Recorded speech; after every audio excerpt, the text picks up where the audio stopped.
Salut, nous c'est la 4x4 Family. On voyage en famille en 4x4 aménagé. Dans cette nouvelle vidéo, on découvre un parc national à la frontière du Mexique. Extraordinaire, mais compliqué. C'est parti! Ce matin, on se réveille tôt. On doit être à Big Bend le plus tôt possible. Il faut y être tôt pour espérer avoir un permis. Tous les campings conventionnels sont complets. Les gens réservent beaucoup à l'avance. Nous, on ne le fait pas parce qu'on ne sait pas quel jour on sera où. Donc, on espère avoir un permis. C'est pour un style de camping un peu plus backcountry. En y étant tôt, ça devrait le faire. On va se dépêcher de bouger. Allez, de nouveau sur la route. On a vraiment hâte de découvrir ce parc. Il a l'air incroyable. Ah, ok. Personne.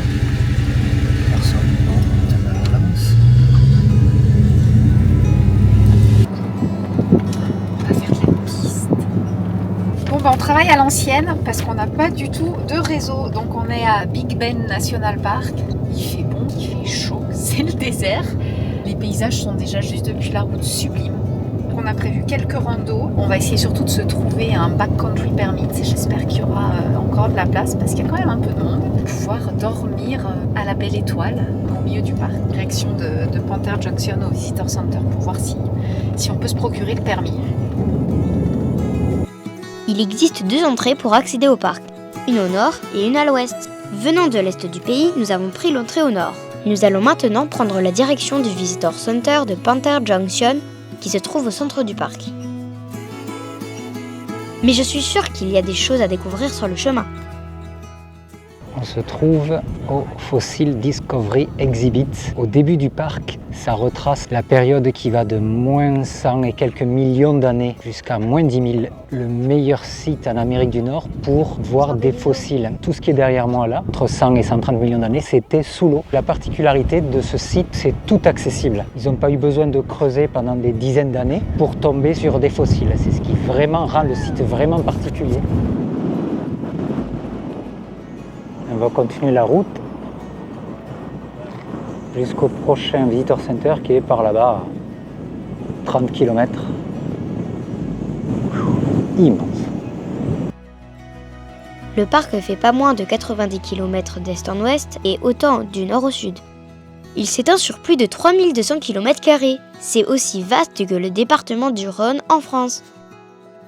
Ça y est, on a notre permis pour aller camper. On a été obligé de s'arrêter au Panther Junction Visitor Center. C'est le deuxième Visitor Center du parc. Et c'est à cet endroit-là que les rangers nous délivrent un permis qui coûte 10 $ par nuit. On a pris 2 nuits. En revanche, c'est prix d'assaut. Il y a beaucoup plus de 4x4 qu'ailleurs d'ailleurs ici. C'est au premier arrivé, premier servi. Donc il va falloir faire 2-3 heures de piste pour aller rejoindre notre emplacement. Voilà, on a une carte avec un endroit précis. On a donné toutes les informations sur le véhicule. On va faire d'abord 2 petites randos et on va rejoindre assez rapidement le premier endroit pour la première nuit. On a pris une deuxième nuit, un peu plus loin sur le parc. Allez, c'est parti!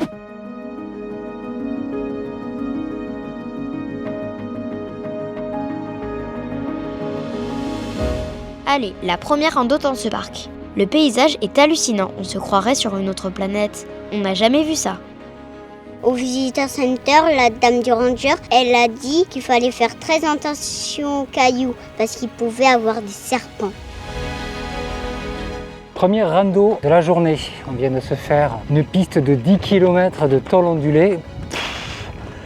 Obligé de dégonfler, pas terrible. Première petite rando de 4 km à peu près aller-retour.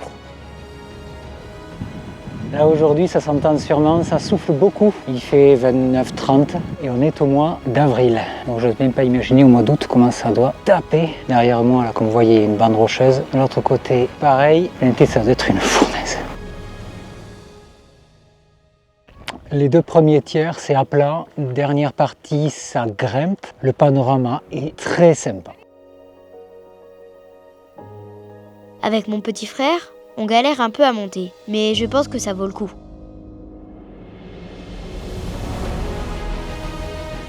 Carrément. Waouh! Allez, on rebrousse chemin et on continue. On a mis plus de temps que prévu à faire cette rando. Voyant l'heure avancer, nous décidons de nous lancer sur la piste direction le lieu de bivouac de ce soir. Ça risque d'être difficile. C'est vraiment super loin et la piste a l'air compliquée. Donc le plan de ce soir, c'était d'aller faire du camping en backcountry, loin dans le parc. L'idée était très bonne. Nous avait prévenu, la ranger à l'accueil nous avait dit attention, c'est loin et c'est très lent. Bon, de la piste, on en a déjà fait, on connaît, de la piste lente, il n'y a pas de problème, ça va monter, descendre, quelques marches. En fait, non, c'est des pistes qui sont très belles, très propres, et de la tôle ondulée. C'est pas de la petite tôle ondulée de 2 cm, c'est des vagues. Et la voiture, elle fait ça. Et pourtant, 4x4, on a la cellule derrière, mais qui bouge. Voilà. Tant que c'est du sable et que c'est des gros dévers, il n'y a aucun problème. Mais dès que ça commence à être roulant, c'est de la tôle ondulée et ça défonce les véhicules. Ouais, ça vibre énormément. Donc il y a 40 km qu'il faut faire 2 fois. Donc ça fait 80 km et je roule à 1 km/h, ça donne 10 km/h. Ce qui n'était pas prévu quand on a choisi ça, c'est qu'en fait, il y a un bout de piste qui est fermé. Donc on est obligé de faire l'aller et le retour en sens inverse. On ne peut pas faire une boucle. Voilà, donc autant on ne peut pas arriver de nuit, je ne connais pas la route, je ne connais pas assez bien la voiture, alors on ne va pas prendre de risque. On va aller à Marathon, wow, on va aller dormir là-bas et puis on rentrera dans le parc et puis ça va se passer très bien comme ça. On a une autre nuit demain de réservée dans le parc, ça devrait le faire demain. Donc, c'est le matin, changement de plan au dernier moment, alors vous voyez là, il fait froid. Autant dans le désert, la journée, ça cogne, autant la nuit, là il fait vraiment froid. Hier, on voit le panneau, Marathon, donc première ville, 70 miles, 120 km à peu près. On commençait à réfléchir à ne pas revenir dans le parc parce que 120 km dans un sens, 120 km dans l'autre, du temps, etc. compliqué. On arrive au premier visitor center à peu près et on voit un panneau de zone de camping, background country aussi, et un gros camping-car très bas, qui essayait justement d'aller dans cette zone-là. On s'y engage et le gars il nous demande si on peut aller voir l'endroit, si ça passe. Donc j'y vais et on va vérifier. Ça passe pour moi, ça passe pour lui.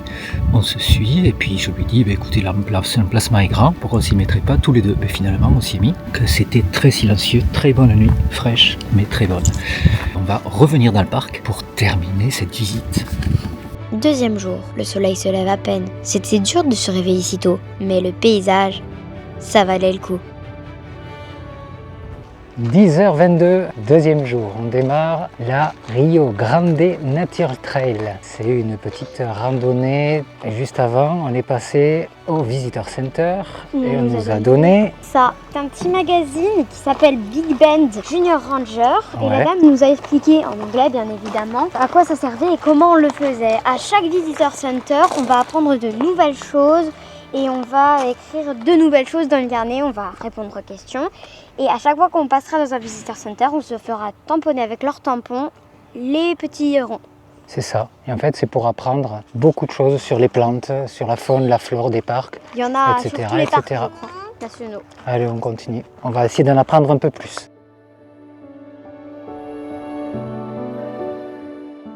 L'ambiance change du tout au tout. Et pourtant, on n'est pas loin d'hier. On sent que le Rio Grande est tout proche. C'est très très vert. Il y a des arbres. Il n'y avait pas de buissons au-delà de 50 cm du sol. Il n'y avait rien qui poussait. C'est ombragé. Ça change vraiment du tout au tout. Ici, c'est flagrant. Donc de ce côté-là, c'est désertique. Et de ce côté-là, le Rio Grande que l'on voit complètement verdoyant.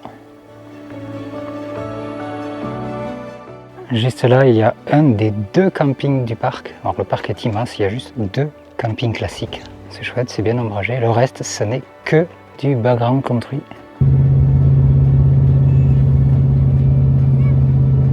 Wow.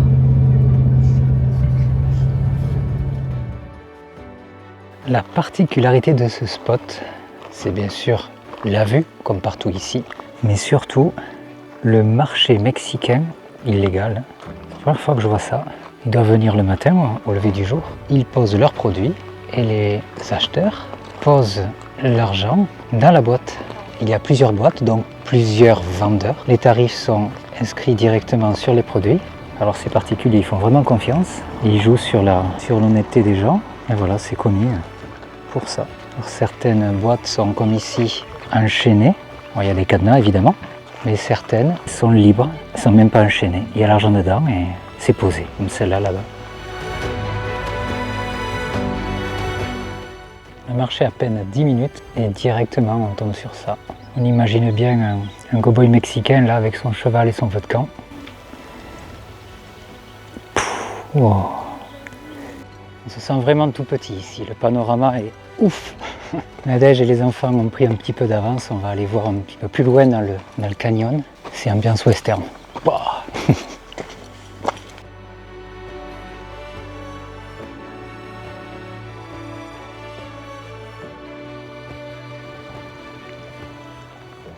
Bon, il lui manque le feu de camp, mais le cow-boy mexicain est juste là.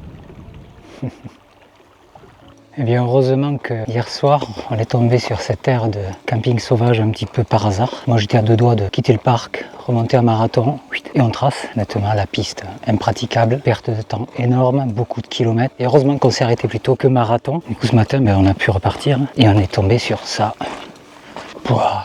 Si on est un peu sensible à l'ambiance western, etc., honnêtement, ça claque. On s'y croirait vraiment. Ça pourrait très bien être un endroit de tournage de film sans problème. C'est très photogénique. Je ne sais pas si ça se verra sur la vidéo, mais vraiment, ça le fait. Espérons que le reste soit aussi bien et encore mieux. Pour le moment, c'est un chouette parc. En plus, il fait bon. Le temps est juste magnifique. Il n'y a pas un nuage à la ronde. Il fait pas très chaud. Je pense qu'il doit faire 27, 28.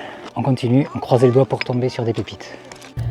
On vient de finir une petite rando d'1 heure, la rando sur le Boquilla Canyon, qui fait 2,2 km et qui est juste fantastique. Elle est hyper facile à faire et franchement, elle vaut le coup d'œil. On se serait cru dans un décor de film. C'était vraiment très très beau pour voilà, le rapport temps, difficulté et visuel était génial. Qu'est-ce que vous en avez pensé, les enfants? Moi, j'ai adoré. C'était hyper beau. L'eau était claire. Avec le canyon, on se sentait tout petit comme des fourmis et tout. Et le canyon, juste au bord de l'eau, c'est magnifique. Et voilà, on arrive au Hot Springs. Pas mal de véhicules, il faut s'arrêter ici. On a de la chance, on va pouvoir continuer quasiment jusqu'au bout. Ensuite, il nous restera 0,5 miles à faire à pied. Alors la route n'est pas hyper large. Faut savoir où on a les roues, je comprends pourquoi ils veulent pas de camping-car ici. C'est en sens unique en fait et on descend par là et on remonte par l'autre côté. C'est quand même fou ce parc, il y a tous les décors possibles et inimaginables. C'est désertique, il y a les cactus, il y a les montagnes rouges, puis d'un coup il y a le Rio Grande avec plein de verdure comme si on était sur une oasis. On vient de se garer, il nous reste encore un peu de marche avant d'arriver aux sources d'eau chaude. En même temps là ça commence à taper, pas beaucoup d'air, le soleil tape fort et très vite. Allez. C'est super agréable. Grâce à la géothermie, l'eau est au moins à 40 degrés.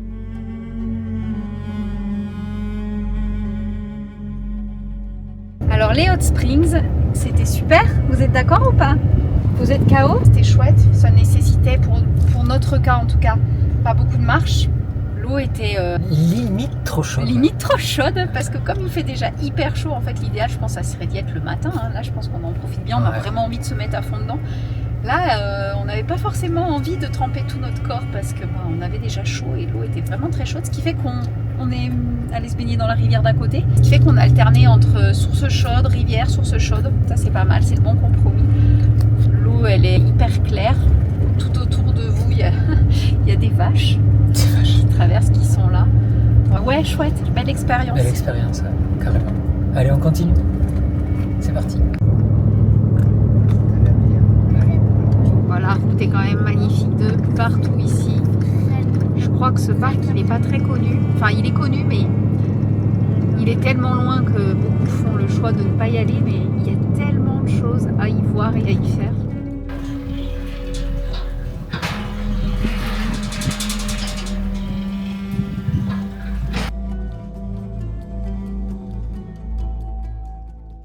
Le dernier ranger du parc nous a dit allez voir Solot Vista. C'est un point de vue qui vaut le coup. Ouais, bon, un point de vue de plus. Bon, on va y aller, on y passe, on va s'arrêter. Situé à 1300 mètres d'altitude dans les monts Chizos, la vue panoramique est splendide. Elle avait raison. On connaît le truc, hein. C'est la fin de la journée, il est temps d'aller sur notre point de bivouac. Encore de la piste, ça va passer ou pas? Ça y est, on est arrivé sur le point de camping sauvage. On s'est fait à peu près 3/4 d'heure de piste. Pour le coup, quasiment pas de tôle ondulée. Merci, c'est une piste assez souple, pas trop cassante pour la voiture et pour nous. Et du coup, on a un spot, j'ai rarement entendu si peu de bruit. C'est ultra silencieux, on se croirait dans une chambre sourde. Ça valait le coup, on est seul au monde. Vu du ciel, ça claque vraiment. Waouh!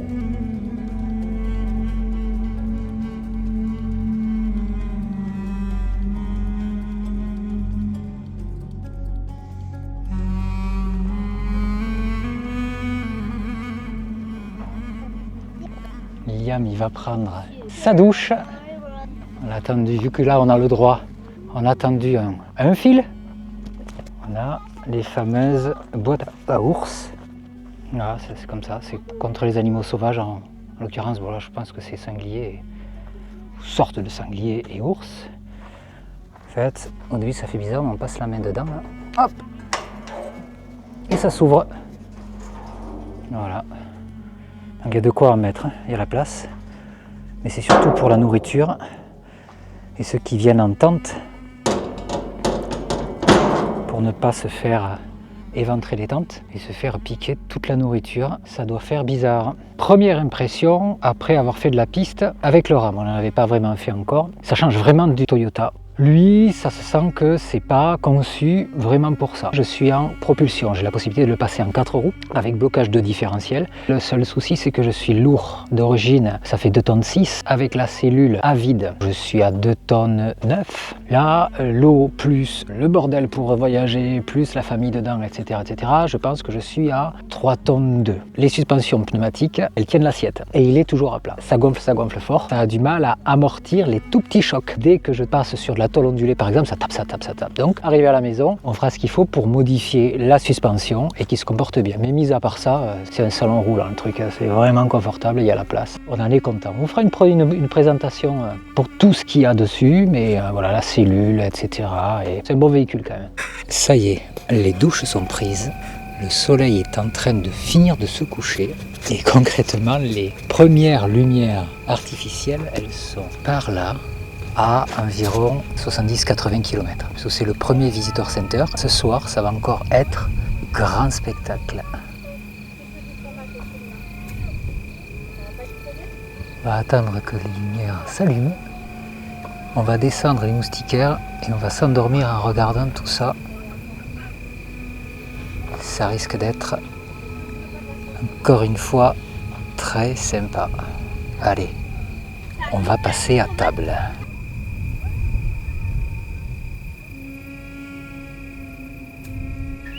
Bon, comme on le prédisait, excellente nuit. Pas un bruit de la nuit, ça fait vraiment beaucoup de bien. Ce matin, beaucoup de coyotes. On entendait beaucoup les coyotes au loin. Et d'ailleurs, pas que au loin, parce qu'on a des traces autour du 4x4. Ils sont venus visiter cette nuit, je pense. Ou ce matin, très tôt pendant qu'on dormait. Donc là, on va reprendre la piste dans le sens inverse d'hier. Et puis on va continuer et terminer la visite du parc pour cette journée. Allez, c'est parti. 3e jour. Quelle ambiance ce parc! Un vrai décor de western. Où que l'on regarde, on se croirait au cinéma. Le Santa Elena Canyon, on va aller juste là, juste après. Il paraît que c'est splendide, on va se régaler. Autant dans tout le parc, on rencontre quasiment personne, sauf au Visitor Center évidemment. Autant ici, il y a la queue. Alors j'espère que le site est immense et qu'on ne va pas se marcher dessus parce que ce serait franchement dommage vu les photos que l'on a aperçues avant. Ça a l'air vraiment terrible.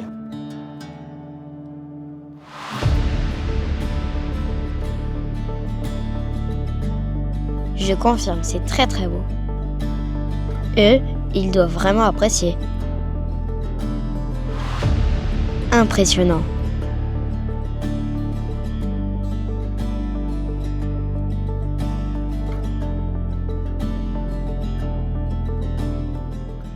On vient de terminer la randonnée de Santa Elena Canyon. Vraiment très beau, oui. Impressionnant. Ouais, très. Le canyon, il fait je sais pas, plus de 400 mètres d'eau et plus grand que la Tour Eiffel. Donc vraiment, il est impressionnant. Très peu d'eau, quasiment aucun débit. On est au mois d'avril, il fait déjà chaud. Alors j'ose même pas imaginer l'état du cours d'eau en plein mois d'août. Ça doit être sec, quasiment sec. De toute façon, c'est fortement déconseillé de venir ici en plein été. Hein. Il fait beaucoup trop chaud. Là, il fait quoi? Il fait 30. Il y a un petit peu d'air, donc heureusement. Mais déjà, on ressent la chaleur. C'est pesant. Donc l'été, il faut clairement pas venir. Les visitor centers doivent être fermés, ça doit être un four. Bon après clairement cette rando ça doit être le coup de cœur de tout le monde parce que depuis qu'on est dans le parc il n'y avait pas trop de monde mais sur cette rando il y a vraiment du monde. Tout le monde est là, hein. C'est vraiment le point de rencontre quand même. Les gens sont garés un peu loin au bord de la route parce que le parking est clairement trop petit. Donc venez-y tôt, ça vous évitera de croiser trop de monde sur le sentier. Il y a un chemin pour y aller et c'est le même pour revenir. Nous, en y allant tranquille, on a mis 1h30 à peu près. Non, ça se fait sans problème. Pas de difficulté. C'est court. Pour les enfants, c'est pas évident, ça marche beaucoup donc voilà. On finit le parc en beauté. On va en direction de la sortie ouest par une piste au milieu du désert. Ça va être un peu long, mais quel paysage! Big Bend nous a impressionnés. Ce parc à la frontière du Mexique est dingue. Les canyons dignes des plus grands westerns. Le Rio Grande, le désert, les montagnes, les bivouacs incroyables. On a bien fait d'insister. Ça valait vraiment le détour. Il restera gravé dans nos mémoires, c'est certain. On vous le conseille vraiment. Dans la prochaine vidéo, on reste bloqué 24 heures à la frontière du Mexique à cause de notre pare-brise et on est assoiffé au milieu d'un désert de sable blanc. Bye!